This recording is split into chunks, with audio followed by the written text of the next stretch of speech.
Welcome to News Watch. ముందుగా headlines చూద్దాం.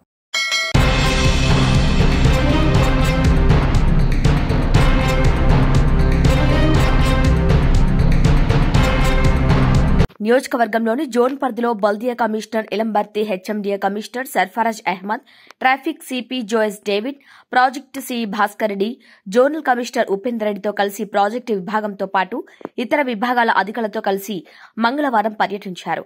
ఈ సందర్భంగా జోన్ పరిధిలోని IIT junction, Gachibowli junction, Radisson junction వద్ద చేపట్టనున్న కూడళ్ల అభివృద్ది, సుందరీకరణ పనులను కమిషనర్ పరిశీలించారు. ఇక ఐఐటి జంక్షన్ వద్ద హెచ్సిటి పథకంలో కొత్తగా నిర్మించబోయే ఫ్లైఓవర్ నిర్మాణానికి సంబంధించిన ప్రణాళికను ప్రాజెక్టు విభాగం అధికారులతో సమీక్షించారు. జోనల్ కమిషనర్ ఉపేందర్ రెడ్డి ఇక కూడళ్ల అభివృద్దికి చేపడుతున్న చర్యలకు కమిషనర్ కు వివరించారు. ఈ సందర్భంగా బల్దియా కమిషనర్ ఇలంబర్తి మాట్లాడుతూ కూడళ్ల సుందరీకరణ పనులను వేగవంతం చేయాలని సూచించారు.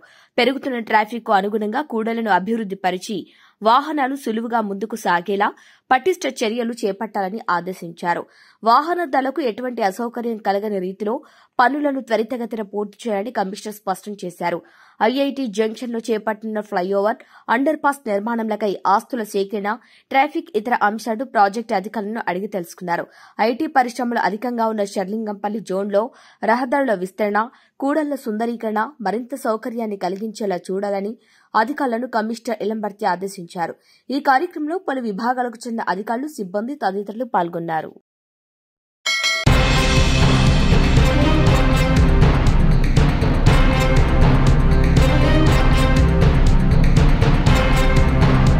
అక్రమ కేసులతో బీఆర్ఎస్ నాయకులను, కార్యకర్తను భయపెట్టలేరు.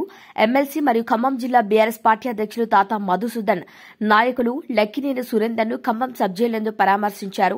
ఎమ్మెల్సీ ఖమ్మం జిల్లా బీఆర్ఎస్ పార్టీ అధ్యక్షులు తాత మధుసూదన్, ఖమ్మం డీసీసీబీ డైరెక్టర్ మరియు భద్రాద్రి కొత్తగూడెం జిల్లా నాయకులు లక్కినేని సురేందర్ ను ఇటీవలే ఇల్లందు ఎమ్మెల్యే డైరెక్షన్ లో అక్రమ కేసులు మోపి అరెస్టు చేసి ఖమ్మం సబ్ జైలుకు పంపడం జరిగింది. ఈ సందర్భంగా తాత మధు మాట్లాడుతూ కాంగ్రెస్ పార్టీ అక్రమ కేసులకు, దౌర్జన్యాలకు బీఆర్ఎస్ పార్టీ కార్యకర్తలు బెదిరిపోరు, ఖచ్చితంగా ప్రతీకారం ఉంటుందని హెచ్చరిస్తున్నారు. కేటీఆర్ గారి నాయకత్వంలో మా పార్టీ కార్యకర్తలు కాంగ్రెస్ పార్టీ యొక్క అక్రమాల్ని ఖచ్చితంగా అడుగడుగునా ఎదుర్కొంటామన్నారు. కాంగ్రెస్ పార్టీ ఎన్నికల ముందు తెలంగాణ ప్రజలకు ఇచ్చిన హామీలను అమలు చేసే విధంగా ప్రజాక్షేత్రంలో వారిని ఎండగడతాం. లక్కినేని సురేందర్ కి న్యాయపరమైన సహాయం బీఆర్ఎస్ పార్టీ చూసుకుంటుంది.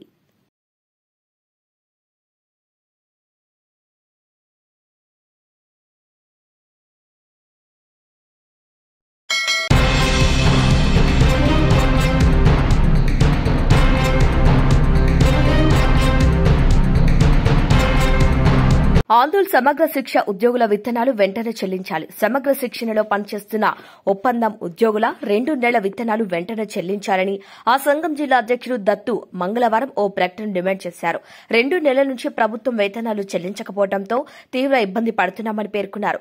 వెంటనే అధికారులు స్పందించి వెంటనే వేతనాలు విడుదల చేసేలా చూడాలని సమగ్ర శిక్ష ఉద్యోగుల వారు కోరుతున్నారు.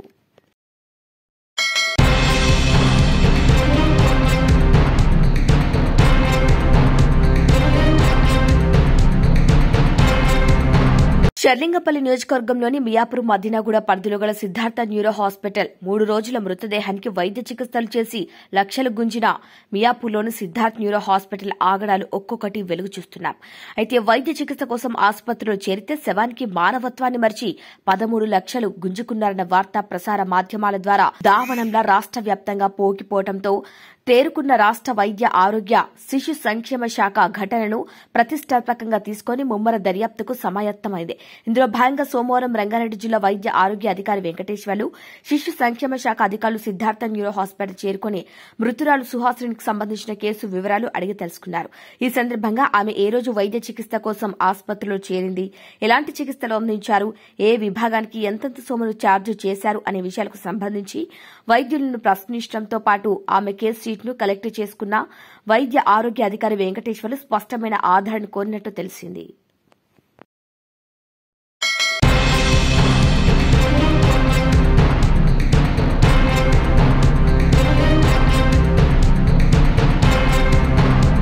పటాన్చెరు నియోజకవర్గంలోని హైదరాబాద్లోని గీతం స్కూల్ ఆఫ్ ఆర్కిటెక్చర్ ఇటీవలే ఒక స్ఫూర్తిదాయకమైన ఓరిగామి వర్క్షాప్ నిర్వహించింది.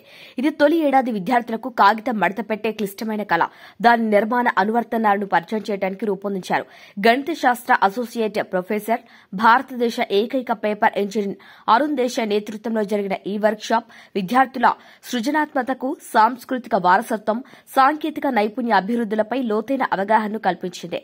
ఆచరణాత్మక కార్యకలాపాల ద్వారా ఇందులో పాల్గొన్న ఔత్సాహిక విద్యార్థులు ఉపరితల అభివృద్ది పద్ధతులపై ప్రత్యేక దృష్టితో ప్రకృతి నుంచి ప్రేరణ పొందిన కాగిత నిర్మాణం, రేఖాగణిత రూపాలకు కట్ ఫోల్డ్ కన్స్ట్రక్షన్ విధానాన్ని అలవర్చుకున్నారు. విద్యార్థులు 3D పాప్ అప్ నిర్మాణాల యొక్క ఆకర్షణీయమైన ప్రపంచంలోకి కూడా ప్రవేశించి నిర్మాణ రూపకల్పనలో వాటి ఆచరణాత్మక అనువర్తనాలపై అవగాహన పెంపొందించుకున్నారు. ఈ వర్క్షాప్ వాస్తు శిల్పులకు అవసరమైన లక్షణాలైన సృజనాత్మకత, చక్కటి నైపుణ్యాలను పెంపొందించడమే కాకుండా బృంద కృషి, వినూత్న ఆలోచనను కూడా పెంపొందించింది. ఈ కార్యక్రమం కార్యశాలను అసిస్టెంట్ ప్రొఫెసర్లు శృతి గవాలి, నిహారిక కమిశెట్టిల సమన్వయం చేశారు. శ్రమ నిర్మాణ కార్మికుల సాధికారతపై కార్యశాల హైదరాబాద్లోని గీతం స్కూల్ ఆఫ్ ఆర్కిటెక్చర్ ఇటీవల శ్రమ నిర్మాణ కార్మికుల సాధికారత అనే పరివర్తన వర్క్షాప్ ను ఎథోస్ ఫౌండేషన్ కు చెందిన గీతా బాలకృష్ణన్ నేతృత్వంలో నిర్వహించింది. ఈ కార్యక్రమం ఆర్కిటెక్చర్ విద్యార్థులు, నిర్మాణ కార్మికుల మధ్య అర్థవంతమైన సమన్వయాన్ని పెంపొందించే వేదికగా పనిచేసింది. విద్య, అభ్యాసం, వాస్తవ ప్రపంచ నిర్మాణ సవాళ్ల మధ్య అంతరాన్ని తగ్గించింది. ముఖాముఖి ప్రజెంటేషన్లు, నిర్మాణ స్థల సందర్శనల ద్వారా విద్యార్థులు నిర్మాణ పరిశ్రమ యొక్క సంక్లిష్టతను ప్రత్యక్షంగా తెలుసుకోవటమే కాక పరస్పర అవగాహనను పెంపొందించింది. సమగ్ర అభ్యాస వాతావరణాన్ని సృష్టించింది. నిర్మాణ కార్మికులతో నేరుగా పాల్గొనడానికి, వారి నైపుణ్యాలు, పోరాటాలు, వారు చేస్తున్న కృషిపై లోతైన అవగాహనను పెంపొందించే అవకాశం విద్యార్థులకు కల్పించారు. క్విజ్, బృంద ప్రదర్శన, అభిప్రాయ వెల్లడి వంటి కార్యక్రమాలు వారిని మరింత దగ్గర చేశాయి. నిర్మాణ విద్యకు సమగ్రమైన, సామాజికంగా బాధ్యతాయుతమైన విధానాన్ని ప్రోత్సహించడానికి విద్యా పాఠ్యాంశాలలో ఇలాంటి వర్క్షాప్లను చేర్చాలని విద్యార్థులు అభిలషించారు.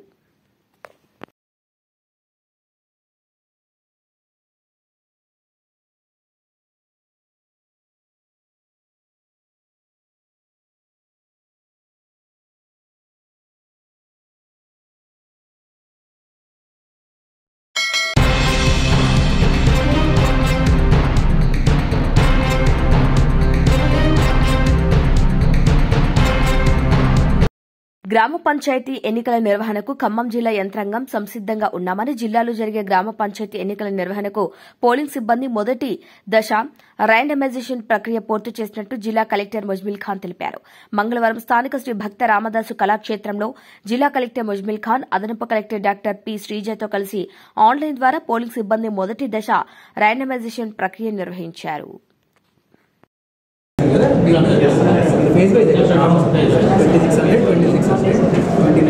Your upper limit for number of POs 2990.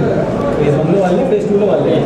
This phase లో 10% సరిపోతుంది. Second phase లో 20% క్వశ్చన్ పెట్టాలి.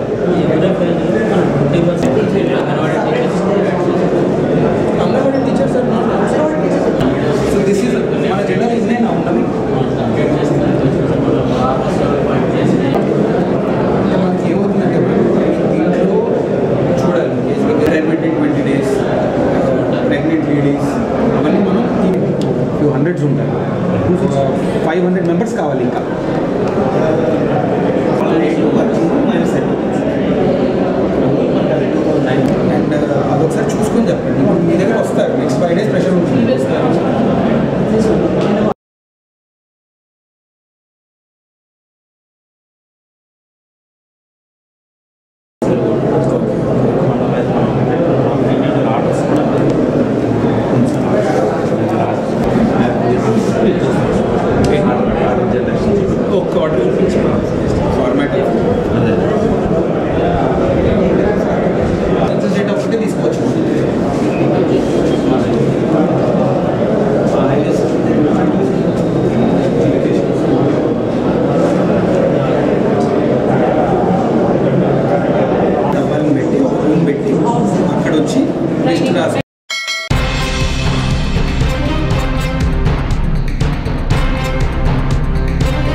విజయవాడ నగరంలో బుడమేరు వరద బాధితులకు సంబంధించి నిర్వహించిన సహాయక చర్యలు గుంటూరు నగర కమిషనర్ పులి శ్రీనివాస్ చేసిన భారీ అవినీతిపై వివరించి పూర్తిస్థాయి విచారణ జరిపించి అతనిపై చర్యలు తీసుకోవాలని CDMA commissioner P Sampath Kumar IAS గారిని వడ్డేశ్వరంలోని వారి కార్యాలయం నందు మర్యాదపూర్వకంగా కలిసి ఫిర్యాదు చేస్తున్నారు గుంటూరు నగర మేయర్ కావటి శివనాగ మనోహర్ నాయుడు, విజయవాడ నగర mayor Rayana Bhagyalakshmi, Kadapa mayor K Suresh బాబు.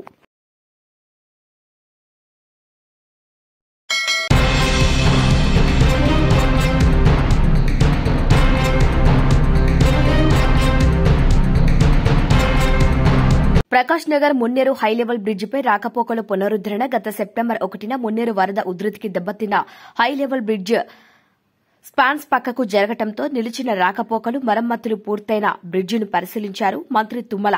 గతంలో ఎన్నడూ లేని విధంగా మున్నేరు వరదలతో ప్రకాష్ నగర్ హైలెవెల్ బ్రిడ్జ్ దెబ్బతినింది. 9 స్పాన్స్ దెబ్బతినటం వల్ల రాకపోకలు నిలిపివేత. ఆధునిక టెక్నాలజీతో ఆర్ఎండ్బీ శాఖ ఆధ్వర్యంలో డిస్ప్లేస్ అయిన స్పాన్స్ యథాతథ స్థితిలో ఉంచారు. ఖమ్మం వ్యవసాయ మార్కెట్కు వచ్చే రైతాంగంకు ప్రకాష్ నగర్ బ్రిడ్జ్ కీలకమని, రేపటి నుంచి రాకపోకలు పునరుద్దరణ చేస్తామని అన్నారు. మీకు తెలుసు, మొన్నటి అధిక వర్షాల వల్ల మున్నేరుకి గత చరిత్రలో ఎన్నడూ రానటువంటి వరద ప్రవాహం రావటం వలన ఈ నది మీద ఉన్నటువంటి వేరే వంతెనలన్నీ కూడా కుప్పకూలిపోయినప్పటికీ ప్రకాష్ నగర్ బ్రిడ్జి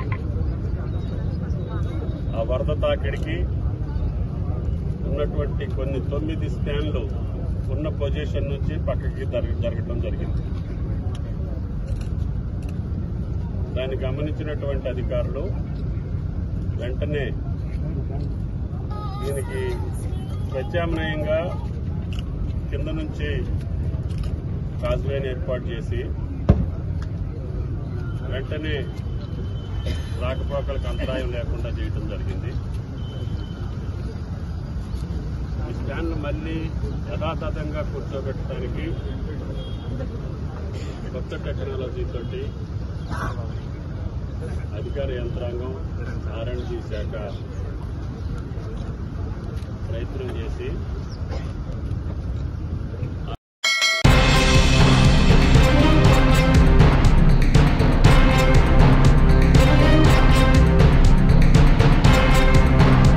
కాంగ్రెస్ అధినేత రాహుల్ గాంధీ హనుమకొండ పర్యటన రద్దయింది. కాంగ్రెస్ అగ్రనేత రాహుల్ గాంధీ వరంగల్ జిల్లా పర్యటనను రద్దయినట్లుగా తెలుస్తోంది. అయితే షెడ్యూల్ ప్రకారం ఈ సాయంత్రం ఆయన హైదరాబాద్ కు వచ్చి ఇక్కడ నుండి ప్రత్యేక హెలికాప్టర్లో వరంగల్ కు వెళ్లాల్సి ఉంది. అక్కడ కాంగ్రెస్ నేతలతో ఆయన సమావేశం కావాల్సి ఉంది. అయితే రాహుల్ పర్యటనకు రాష్ట ప్రభుత్వం అన్ని ఏర్పాట్లు చేసింది కూడా. అయితే పార్లమెంటు సమావేశాల కారణంగా ఆయన పర్యటన రద్దు చేసుకున్నట్టుగా తెలుస్తోంది.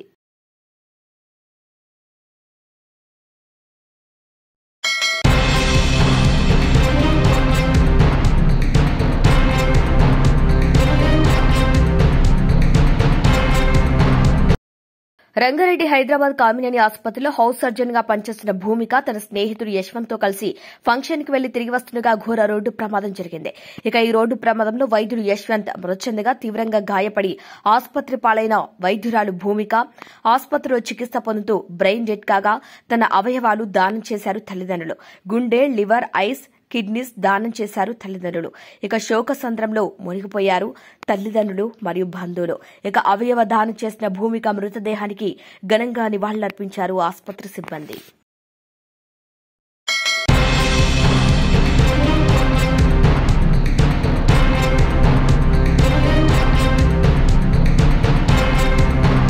నంద్యాల జిల్లా బనగానపల్లిలో పట్టణంలో సిపిఐ ఆధ్వర్యంలో తహసీల్దార్ కార్యాలయం దగ్గర అర్జీలు సమర్పించిన కార్యక్రమంలో సిపిఐ జిల్లా కార్యదర్శి ఎన్ రంగనాయుడు, జిల్లా కార్యవర్గ సభ్యులు పి సుంకయ్య, మండల కార్యదర్శి ఏ సుబ్బారెడ్డి, ఎన్కే రామ్మోహన్, చేతి వృత్తిదారుల సమైక్య నాయకులు శివనాగయ్య, రైతు సంఘం నాయకులు ఇమాంలు పాల్గొన్నారు. ఈ రాష్ట్ర వ్యాప్తంగా ఒక విచిత్రమైన పరిస్థితి. గత ప్రభుత్వంలో జగన్మోహన్ రెడ్డి ప్రభుత్వంలో ఏ ఒక్కరికి పట్టణంలో ఇవ్వలేదు. ఇక్కడ చాలా మంది ఇళ్ల స్థలాలు కావాలని అర్జీలు పెట్టుకున్నా ఆ అర్జీలు స్వీకరించలేదు. గత 5 ఏళ్ళు పోయాయి. అప్పుడున్నటువంటి ప్రతిపక్షంలో ఉన్నటువంటి అప్పుడు మాజీ ఎమ్మెల్యే బీసీ జనార్దన్ రెడ్డి గారు, నేను నా సొంత డబ్బులు పెట్టైనా సరే బనగానపల్లి నియోజకవర్గంలో ఖచ్చితంగా స్థలం లేని వారికి ఇస్తానని చెప్పారు. అది గవర్నమెంటే ఈరోజు జీవో ఇచ్చింది. కాబట్టి ఆ జీవోని రాష్ట్రంలో ముందుగా బనగానపల్లి నుంచి ప్రారంభించి జనార్దన్ రెడ్డి గారు ఆదర్శంగా ఈ రాష్ట్రంలో కావాలని చెప్పేసి సిపిఐగా కోరుతా ఉన్నాం. ఈరోజు ఆ పని చేస్తే ప్రజలు హర్షిస్తారు. ఈరోజు చాలామంది నిరుపేదలు అద్దె ఇళ్లలో ఉండి అదేవిధంగా చాలా ఇబ్బందులు పడుతూ ఉన్నారు. ఫస్ట్ ఈ సమస్యని ఫస్ట్ ఫేజ్ కింద చేయాలని చెప్పి కోరుతా ఉన్నాం. అందుకు మీకు ముఖ్యమంత్రి చంద్రబాబు నాయుడు కేబినెట్ కూడా రాష్ట్ర వ్యాప్తంగా ఆ విధంగా ఇచ్చింది. రాష్ట్రంలో 26 జిల్లాల్లో కూడా ఈ కార్యక్రమాన్ని స్వీకరించాం. ఈరోజు బనగానపల్లి పట్టణంలో చాలామంది నిరుపేదలు చాలామంది ఇల్లు లేక స్థలాలు లేక అద్దె ఇళ్లలో ఉంటూ ఉన్నారు. అదేవిధంగా ఈరోజు గతంలో అధికారంలో ఉన్నటువంటి వాళ్ళందరూ కూడా ప్రభుత్వ భూముల్ని విచ్చలవిడిగా భూ కబ్జాలు చేసి ఎకరాలు ఆక్రమించుకున్నారు. వాళ్ళ భూములన్నీ కూడా ప్రభుత్వం ఆధీనం చేసుకొని అది నివాసాలకు యోగ్యమైనటువంటి స్థలాలు చూపించాలి. ఎక్కడ ఊర్లకి దూరంగానో అక్కడ కాకుండా పట్టణ ప్రాంతాలకి సుదూరంగా దగ్గరగా ఉండే విధంగా చేయాలని చెప్పేసి కోరుతా ఉన్నాం. ఈరోజు ఇక్కడ మేము అర్జీలు స్వీకరిస్తూ ఉంటే మా పార్టీ కార్యకర్తల్ని బెదిరింపులకు గురి చేయడం జరిగింది.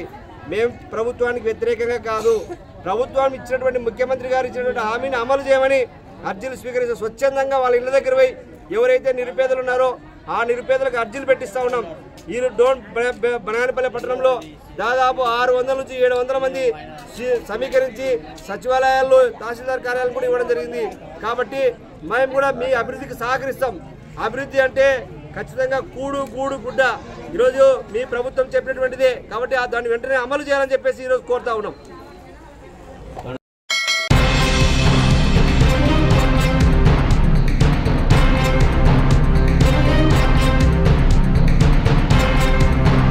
ఇసుక అక్రమ రవాణాను నియంత్రణకు పకడ్బందీగా చర్యలు చేపట్టాలని పోలీస్ కమిషనర్ సునీల్ దత్ అధికారులను ఆదేశించారు. అదనపు డీసీపీలు నరేష్ కుమార్, ప్రసాదరావుతో కలిసి అసిస్టెంట్ డైరెక్టర్ మైనింగ్ అధికారి సాయినాథ్, భూగర్భ జల అసిస్టెంట్ అధికారి రమేష్ ఇతర అధికారులతో మంగళవారం పోలీస్ కమిషనర్ కార్యాలయంలో సమావేశం నిర్వహించారు.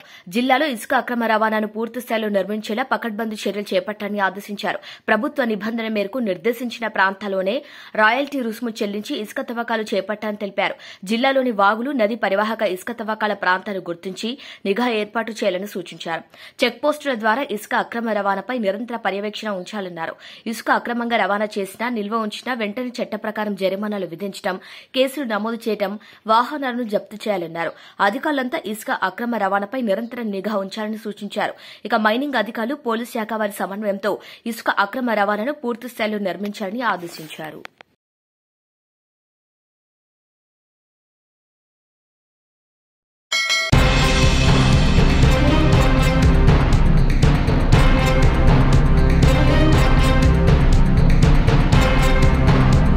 తిరుపతిలో శ్రీ వెంకటేశ్వర విశ్వవిద్యాలయం వెటర్నిటీ విద్యార్థులు తమకు ప్రతి నెల ప్రభుత్వం అందించే స్టైఫండ్ ఇతర రాష్ట్రాలతో పోల్చుకుంటే చాలా తక్కువ ఉందని, ఇది వారికి సరిపోవటం లేదని మొదలుపెట్టే సమ్మె నేటితో వారం రోజులకు చేరుకుంది.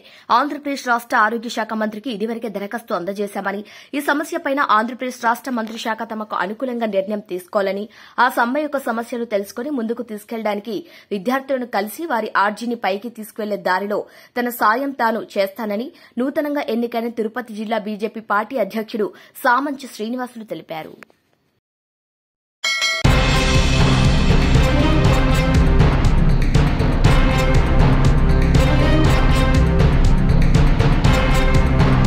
తెలంగాణలో బీర్ల ధరల పెంపు మందుబాబులకు పెద్ద షాక్ ఇచ్చింది తెలంగాణ ప్రభుత్వం. ఇక బీర్ల ధరను 15% పెంచుతూ నిర్ణయం తీసుకుంది. పెరిగిన ధరలు మంగళవారం ఉదయం నుంచి అమల్లోకి వచ్చాయి. దీనికోసం ఫైల్పై సంతకం కూడా పెట్టింది ప్రభుత్వం. నిజానికి ధరల పెంపు విషయంలో ఈ మధ్య ముఖ్యమంత్రి రేవంత్ రెడ్డి ప్రభుత్వం పెంచేదే లేదు అని పట్టుబట్టింది. కింగ్ ఫిషర్ బీర్ల విషయంలోనూ పెద్ద గొడవే జరిగింది. కానీ ప్రభుత్వం విచిత్రమైన లాజిక్ చెప్పుకుంది. పక్క రాష్ట్రాల్లో బీర్ల ధరలు ఎక్కువగా ఉన్నాయి కాబట్టి తెలంగాణ ప్రభుత్వం కూడా పెంచాలని నిర్ణయం తీసుకుని అమలు చేసింది. నిజానికి పక్క రాష్ట్రాల్లో ధరలు ఎక్కువగా ఉంటే అది తెలంగాణకే మంచి జరుగుతుంది. ఎందుకంటే ప్రజలు తెలంగాణకు వచ్చి బీర్లు కొనుగోలు చేసే అవకాశం ఉంటుంది. దీంతో సేల్స్ పెరుగుతాయి. కానీ ప్రభుత్వం అదే విధంగా ఆలోచించలేదు. వాళ్లు పెంచారు కాబట్టి మనం కూడా పెంచాలనుకుంది ప్రభుత్వం. మందుబాబుల జేబులకు మరిన్ని చిల్లులు పడతాయని అనుకోలేదు. ఇంకా బీరు 15% పెరగటం అంటే మామూలు విషయం కాదని చెప్పాలి. ఇది బేసిక్ ధరపై 15% పెంపు. దీనికి అదనంగా దాదాపు 280 వ్యాట్ ఎక్సైజ్ ట్యాక్స్ వంటి పనులు కూడా కలుస్తాయి. ఇప్పటి వరకు 150 రూపాయలు ఉన్న లైట్ బీర్ ఇక నుంచి 120 రూపాయలు అవుతుంది. ఇక 160 స్ట్రాంగ్ బీర్ ధర నేటి నుంచి 200 అవుతుంది. బీర్ ధరలు మాత్రమే కాదు, త్వరలోనే వైన్, విస్కీ వంటి ధరలు కూడా పెంచాలనుకుంటుంది ప్రభుత్వం. బీర్ల ధర పెంచడం వల్ల ప్రభుత్వానికి 500 కోట్ల నుంచి 700 కోట్ల వరకు రెవెన్యూ పెరుగుతుంది. ఇక మిగతా వాటి ధరలు కూడా పెంచితే ఆదాయం మరింత పెరిగే అవకాశం ఉంది.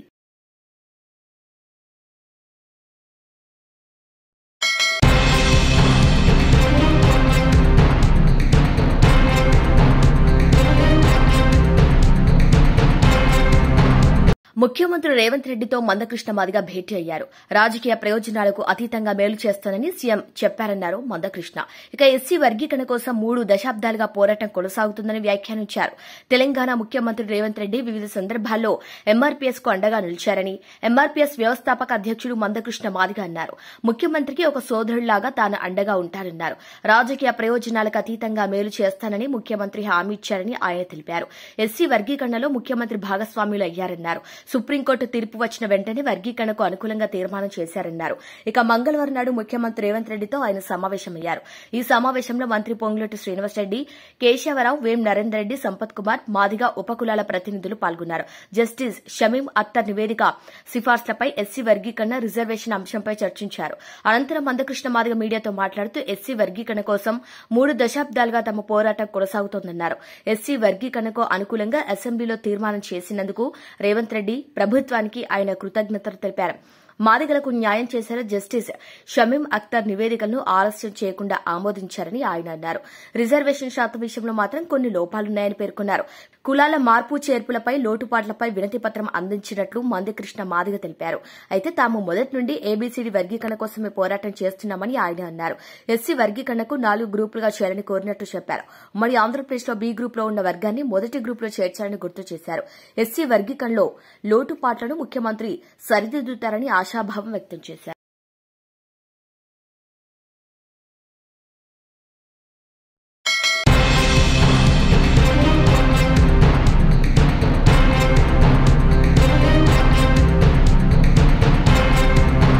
బులెటిన్ ముగించే ముందు హెడ్లైన్స్ మరొకసారి.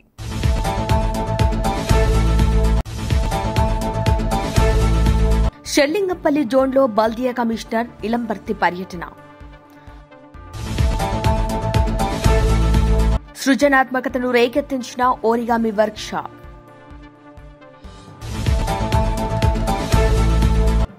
శవానికి వైద్యం ఘటనపై serious, Madinaguda Siddharth neuro hospital నిర్వాహకం. అక్రమ కేసులతో బీఆర్ఎస్ నాయకులను, కార్యకర్తను భయపెట్టలేరు. ఎమ్మెల్సీ మరియు ఖమ్మం జిల్లా బీఆర్ఎస్ పార్టీ అధ్యక్షులు తాత మధుసూదన్.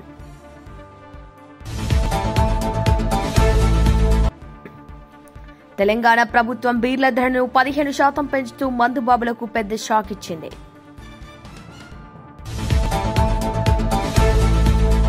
మాట నిలబెట్టుకున్న మంత్రి తుమ్మల. రేవంత్ రెడ్డి ఎంఆర్పీఎస్ కు అండగా నిలిచారు. సోదరుడిగా నేను అండగా నిలుస్తా, మందకృష్ణ మాదిగ సీఎం రేవంత్ రెడ్డి మందకృష్ణకు హామీ ఇచ్చారు.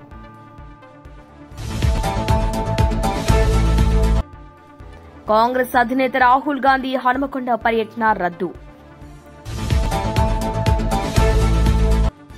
తాను చనిపోతూ 5గురికి ప్రాణం పోసిన డాక్టర్ భూమిక.